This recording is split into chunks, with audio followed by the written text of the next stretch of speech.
for the invitation to speak to you today. So what I'll do is I'll talk a little bit about work done in a number of places across the world. My hometown, Sydney, also in Grenoble, where I am placed at the moment. That's why I'm wearing all these clothes, because we're in the middle of winter. And this is our building here, the Clinitech building. And Grenoble is a small city at the foot of the French Alps. And I think you could just see a little bit of the French Alps there. Also some work from London and from our Apple Isle in Launceston in Hobart. And I'll talk about that work towards the end of the talk. And these are the happy people that were involved in all the work. And that's just to give you an insight into what I'm going to talk about is not me. It involves a lot of people. And I shall reveal to you their particular roles as the talk unfolds. So when I say we, I mean them. And also when I say I mean them as well. So what I hope to convince you of today is that photobiomodulation actually does something useful in Parkinson's disease. And I base that on a wealth of evidence from animal models of the disease, together with some very, very encouraging early observations in some patients. And again, I'll talk about that towards the end of the talk. Now, just before I do get into the nitty-gritty of our results over the years, I'll tell you a little bit about Parkinson's disease, not that this audience needs much of an introduction to Parkinson's disease. Then I'll talk about photobiomodulation. And then finally, I'll talk about the rationale of our study, of why we began this study all those years ago. So Parkinson's disease, as many of you will know, is a well-known neurological disorder with very distinct motor signs of resting tremor, akinesia, bradykinesia, lead pipe rigidity, and postural instability.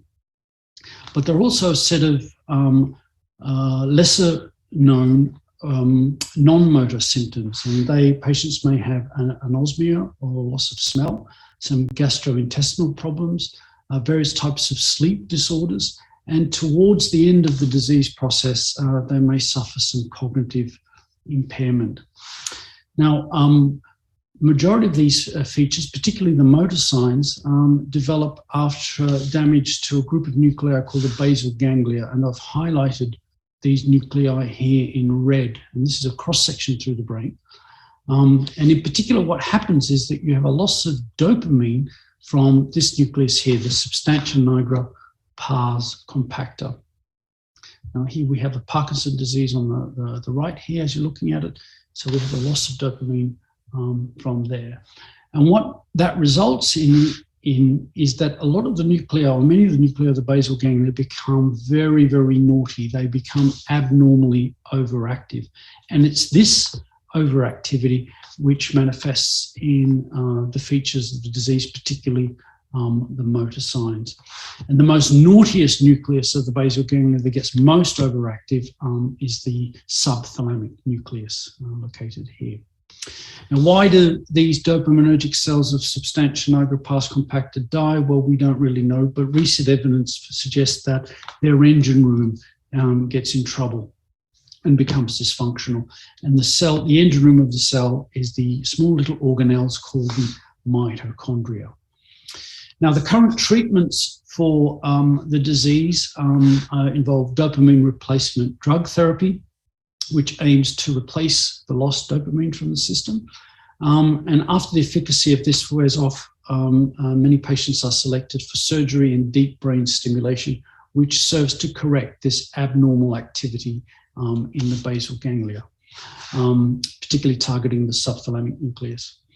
Now, for the most part, these two treatments are very good at treating the signs and the symptoms of the disease, particularly, at least initially, particularly the dopamine replacement drug therapy, but they both both suffer in the fact that they don't stop the progression of the disease, that the cells continue to die throughout the course of the treatment. And as we speak, there is no current disease-modifying or neuroprotective treatment available. And as you may appreciate, there's a real need to have one developed. And some of the newer ones have targeted the mitochondria to help them function better and survive any insult. And this is where photobiomodulation comes in. And over the last 70 years or so, many people have shown that if you shine very specific wavelengths of light across 600 to 1,000 nanometers, that will have a big influence on cell function and survival. That photons can stimulate a chemical change in a cell, that light energy can be converted to metabolic energy with a subsequent influence on cell function and survival. I just say that from here on in, I'll just refer to photobiomodulation as light. Photobiomodulation is a bit of a tongue twister for me, so I just prefer calling it light. So how does this work? Well, my friends, I'm glad you asked. Now, when the light hits the cell directly, hits it flush, the mitochondria are the main target.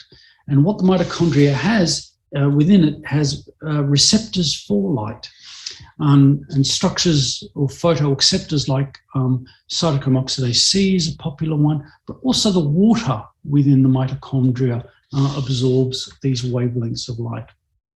And this absorption then prompts the increase in energy production of the cell. More ATP energy is made for the cell, therefore it has more fuel to drive so many intrinsic cell functions.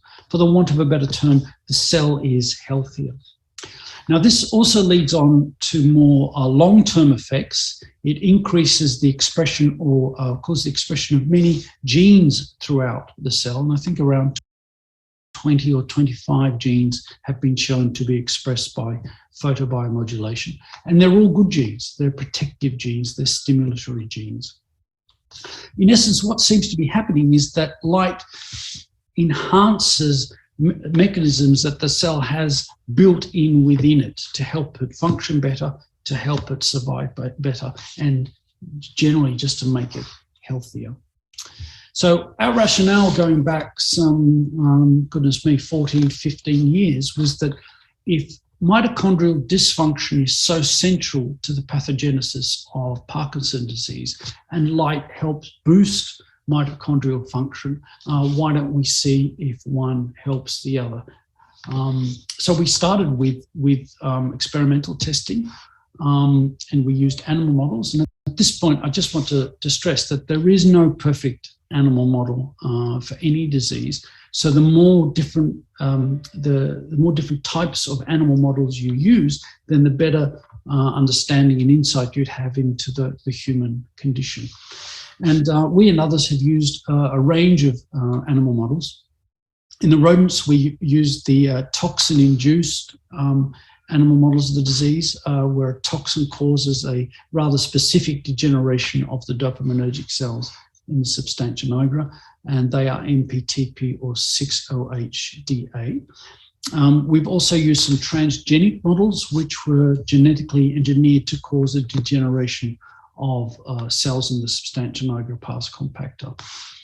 But we also had the rare honor, the rare privilege of using the gold standard of all animal models, and that's the non-human primate monkey model. And for that, we used the toxin-induced MPTP model. Now, for today, I just want to talk about our explorations or our findings on the changes in behavior in these animals after photobiomodulation application or light application. And also whether it is in fact neuroprotective. And really, this is the holy grail of all neuroscience, in that do we have a treatment that stops the pathology of the disease? Now, just before I do get onto that, I want to touch on the issue of light reach and penetration through body tissues. Now, for the mouse, we essentially would shine the light extracranially from outside of the cranium, because we had no problem with the light reaching the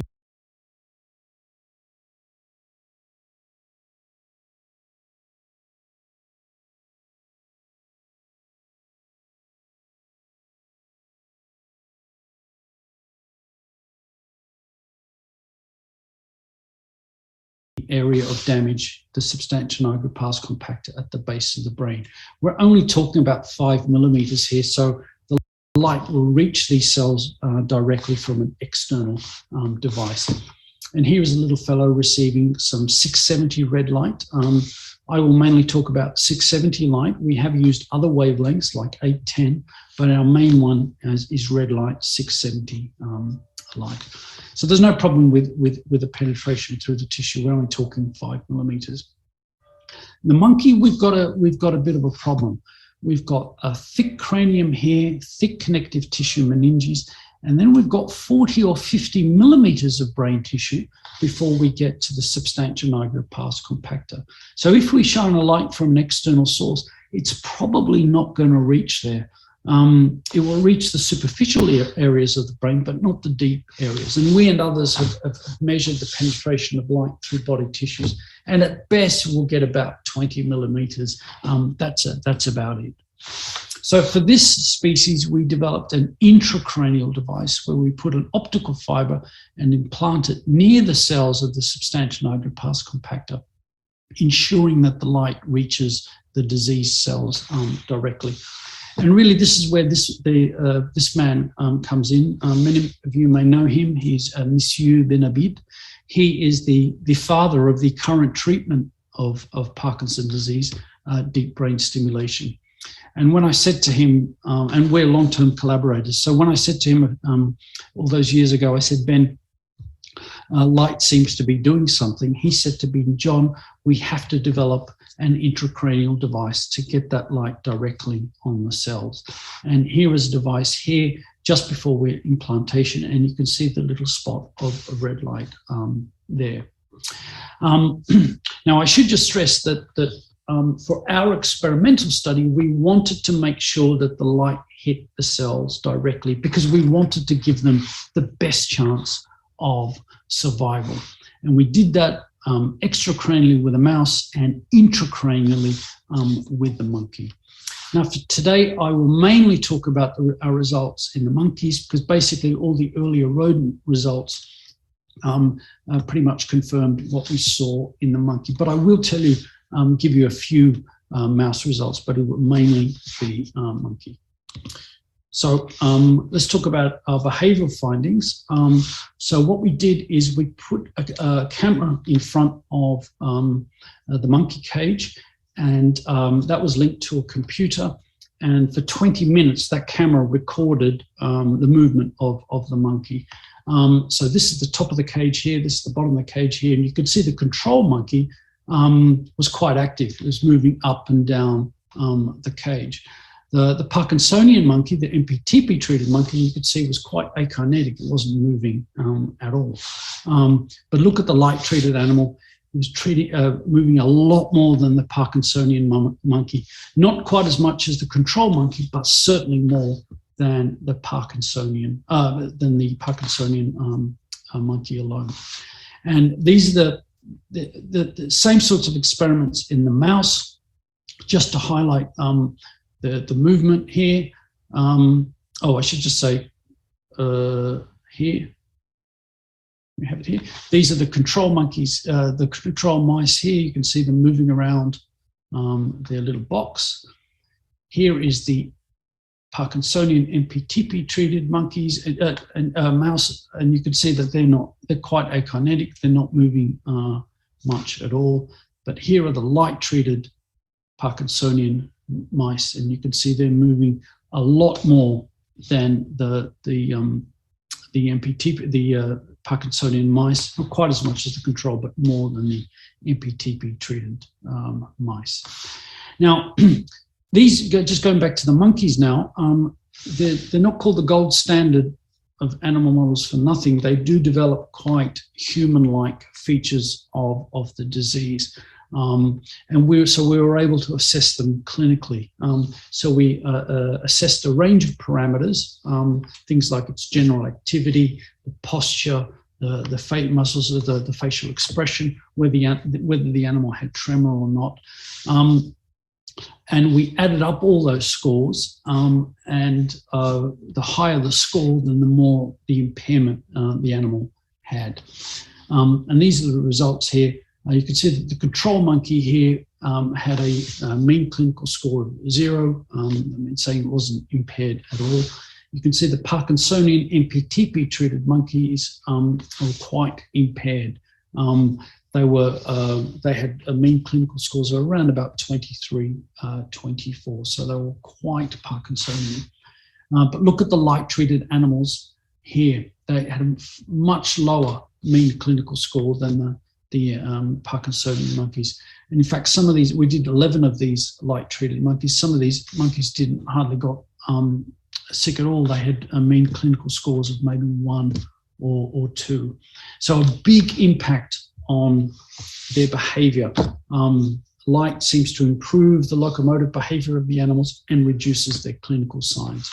And all this work was really led by Cécile Moreau in Grenoble, Napoleon Torres, Florian Reinhardt, and Claude Chabrol was the wonderful engineer that made all the implantable devices.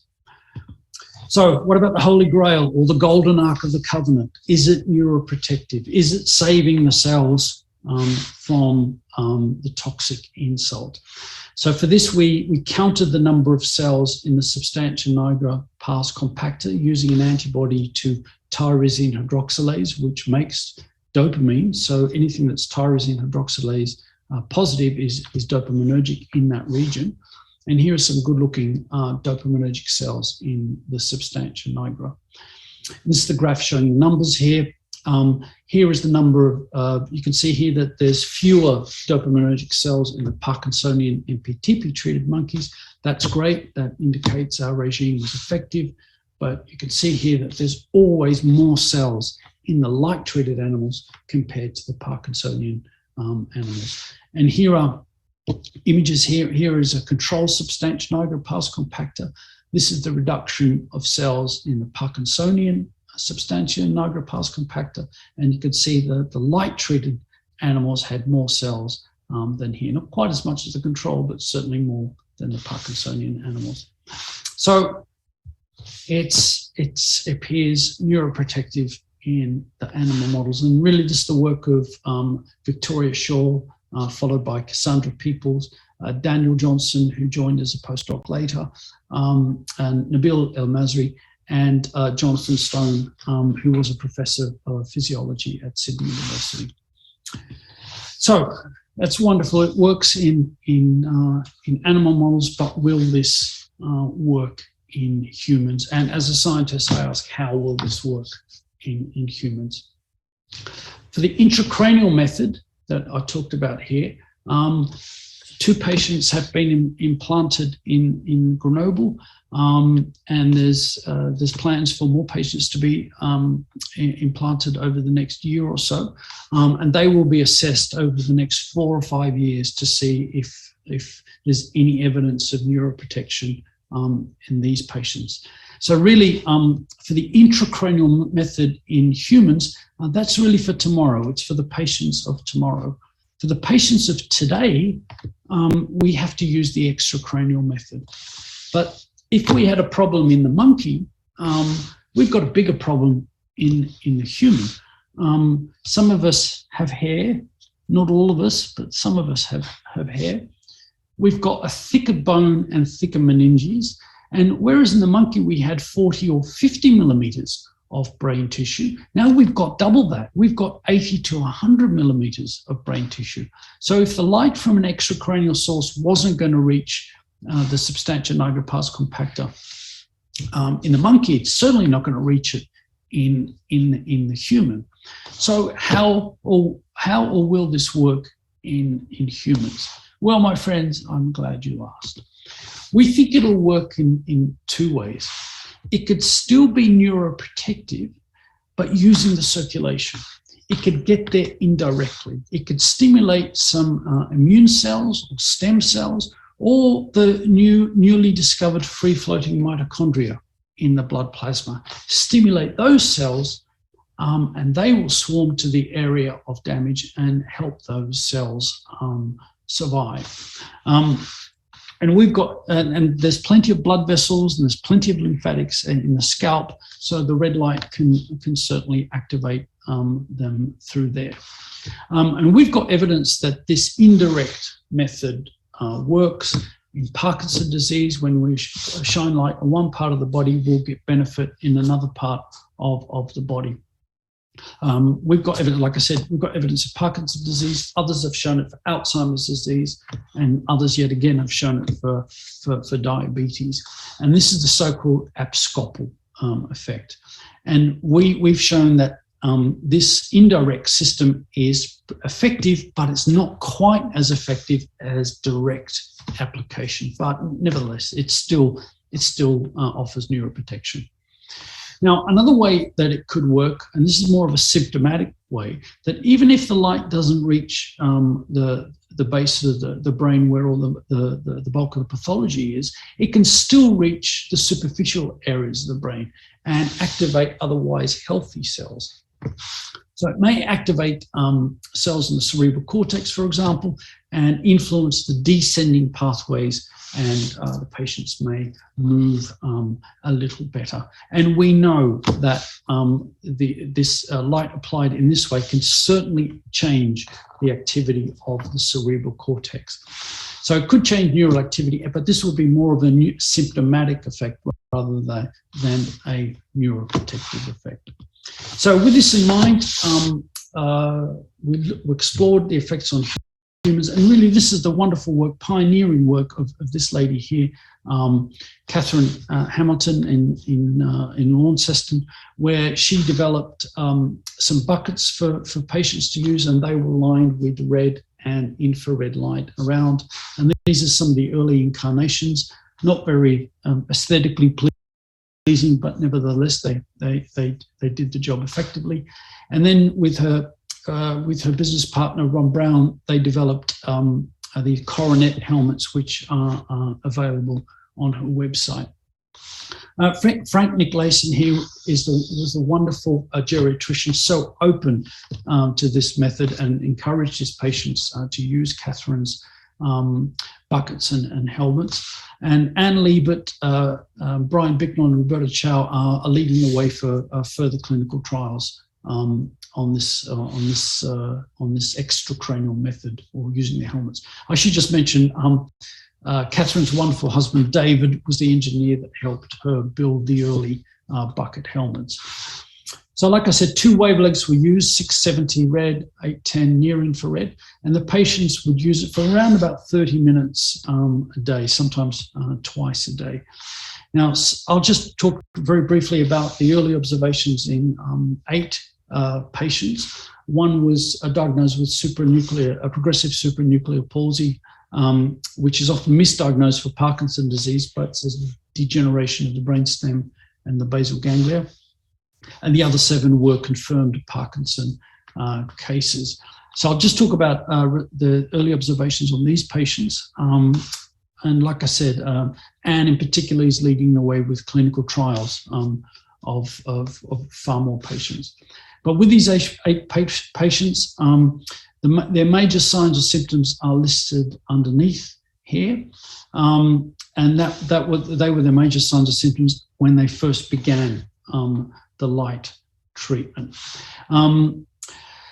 Obviously, they started soon, well after the diagnosis. None showed any side effects, and this is just an opportunity to tell you that this method, over the 70 years of clinical and experimental use, has no evidence of any cell toxicity or major side effects. So it's a perfectly safe method. Now, in a minute, I'm going to color code each of these signs and symptoms. And if they come up red, that sign or symptom was worse during photobiomodulation. If it's yellow, there's no change. And if it comes up green, then that sign or symptom was better. So here we go. Plenty of green, some yellow, and from all these signs of symptoms, there was only one red, only one sign got a little bit worse during treatment. Now, each of these observations are rather subjective. It was either by the patient themselves, the carer who was looking after them, or their medical practitioner, in other words, Catherine or Frank. Now, there's 3 issues I just want to raise here. Each of these improvements or changes Didn't happen overnight. Took a long time to come about, 1 to 2 months, so to speak, for most of them. They're long-term changes. Again, they're not short-term, they're quite long-term. Some of the patients here for over 2 years, you can see MH and PN for 2 years, so long-term changes. And we're confident that each of these changes will not due to a change in anything else in their lives, particularly a change in medication, and were light induced. In fact, with regard to medication, many of these patients had no change in medication. Some of them actually had a reduction in medication, BS here, MH and CB. SS here, who actually increased his medication because his tremor got a little bit worse, and his neurologist suggested to increase the medication. But all of these improvements here were evident before that change in medication. So in summary, I hope I've convinced you that light is effective in improving the behavior and being neuroprotective, the holy grail, in animal models of the disease, from rodents through to non-human primate monkeys. And we have some very, very encouraging early observations in patients that are using an extracranial helmet, that it can be effective in human patients. Which just leaves me to thank all the wonderful people I've been involved, worked with, from Sydney to here in Grenoble, also in Launceston and Hobart. And I didn't talk about the work I do in London on flies, but I'll thank them anyway. And our wonderful sponsors who really were so good in sponsoring all this work. Thank you. Thank you so much.